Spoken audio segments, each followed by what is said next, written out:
देखिए, नगर पालिका की घोर लापरवाही के कारण जो जल भराव हो गया और उस जल भराव के कारण नाले की पता नहीं चली, वहाँ स्लिप भी नहीं थी। वो लड़की बिटिया चारू नाम की वहाँ से बह गई और बहकर प्रशासन नाले में ढूंढता रहा, लेकिन तेज बहाव के कारण वो बिटिया नदी में आ गई। प्रशासन एक ही जगह 50 से 100 मीटर के दायरे में ही उसे ढूंढने में लगा हुआ है। ठीक है, प्रशासन मेहनत कर रहा है तो बड़ी हम भी समझ रहे हैं, पूरा समाज भी देख रहा है।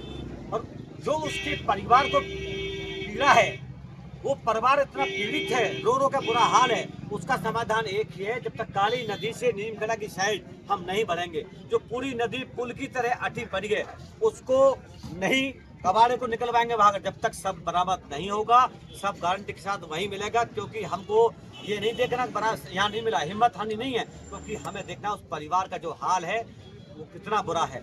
वो रो रो के ना उनको खाना खा पा रहे, ना वो पानी पी पा रहे। ऐसी गर्मी में हमें सोचना होगा। और मैं जिलाधिकारी महोदय से अनुरोध करूंगा और आपके चैनल के माध्यम से एक मैसेज उत्तर प्रदेश के मुखिया माननीय मुख्यमंत्री जी को भेजना चाहूंगा। आप तत्काल आदेश करें जिलाधिकारी महोदय को और काली नदी की सफाई करानी स्टार्ट कर दें, सब बरामद हो जाएगा। और जितना आप लेट करेंगे इतना ही नुकसान होगा, क्योंकि फिर सब गल जाएगा, मुश्किल मिल पाएगा। क्योंकि जो ऊपर से कबाड़ा अटा हुआ है, पुल बना हुआ है, उसके अंदर वो बॉडी मिलेगी और जब तक वो सांस नहीं मिलेगा वो बॉडी गल जाएगी या मगरमच्छ वगैरह खा जाएंगे, कीड़े खा जाएंगे। जल्दी सब बरामद करना है तो काली नदी की सफाई करनी पड़ेगी। क्योंकि मैं इस नदी की सफाई कराने की मांग को लेकर मैं 8 से 9 वर्षों से संघर्ष कर रहा हूँ, लेकिन सरकार ने, अधिकारियों ने मुझे पागल समझ लिया। ये तो चिल्लाएगा, ज्ञापन देकर चला जाएगा। लेकिन आज ये पता चल गया, काली नदी की पहले सफाई हो जाती तो इतना समय सबको बरामद करने में नहीं लगता। आसानी से अब तक सब बरामद हो गया होगा। सकता हूँ प्रशासन को, एनडीआरएफ की टीम को और जिला प्रशासन को, ठीक है वो मेहनत कर रहे हैं और ऐसे गंदे केमिकल में घुसकर उन्होंने गोताखोरों ने उसको ढूंढने की कोशिश की है, लेकिन सब यहाँ नहीं, सब आगे पहुँच गया है। क्योंकि जिस दिन बरसात हुई थी बहुत ज्यादा पानी पड़ा और पानी के एक साथ जो प्रेशर आया बहाव का, उस प्रेशर से वो सब आगे पहुँच गया है। सब वही मिलेगा, सब यहाँ नहीं है। प्रशासन ने पूरा नाले तोड़ कर देख लिया, यहाँ से पूरा वो चेक करके देख लिया है, जेसीबी से, गोताखोरों ने भी, नाप के द्वारा भी, लेकिन सब यहाँ नहीं है, सब इधर मिलेगा। जब तक इसको सफाई नहीं कराएंगे जब तक सब मुश्किल है बरामद। आप पे किसान यूनियन, अरे मुद्दा क्या भाई, मैं थका नहीं हूँ।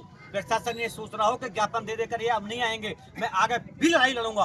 ये काली नदी की सफाई नहीं होती है कल तक, तो कल के बाद एक बड़े आंदोलन की मैं तैयारी करूंगा, रणनीति बनाकर। और कलेक्ट्रेट का घेराव करने की जरूरत पड़ी तो घेराव भी करूंगा। मैं डरने वाला व्यक्ति नहीं हूं, क्योंकि मुझे भी दुख है। मेरे शहर का बड़ा गंदा मैसेज पूरे देश में जा रहा है कि एक बिटिया बह गई और उसका शव अभी तक बरामद नहीं हुआ है। ये मेरे लिए भी बहुत बड़ा दुख का विषय है। सवाल ये है भाई, हम तो अनुरोध कर रहे हैं, प्रशासन अनुरोध ही कर सकते हैं, हमारे पास कोई बजट तो है नहीं। हम तो प्रशासन से अनुरोध करेंगे, भाई हम आपके साथ खड़े रहेंगे, आप सफाई कराओ, मशीन बुलाओ। भाई मशीन बुलवाओगे, हो सकता है तो पुल बना हुआ है, उसके ऊपर से किसान भी गुजर रहे हैं, हो सकता है कल को कोई दूसरा हादसा ना हो जाए। वो किसान ही जब चारा लेकर सिर पे लेकर जाता है, उसके बदन से हो सकता है कभी अंदर ना घुस जाए, आगे दूसरा भी हादसा हो सकता है। उस हादसे को खत्म करने के लिए काली नदी की सफाई करानी पड़ेगी। उससे बहुत ज्यादा फायदा किसानों को भी लाभ होगा और ये सब भी बरामद हो जाएगा।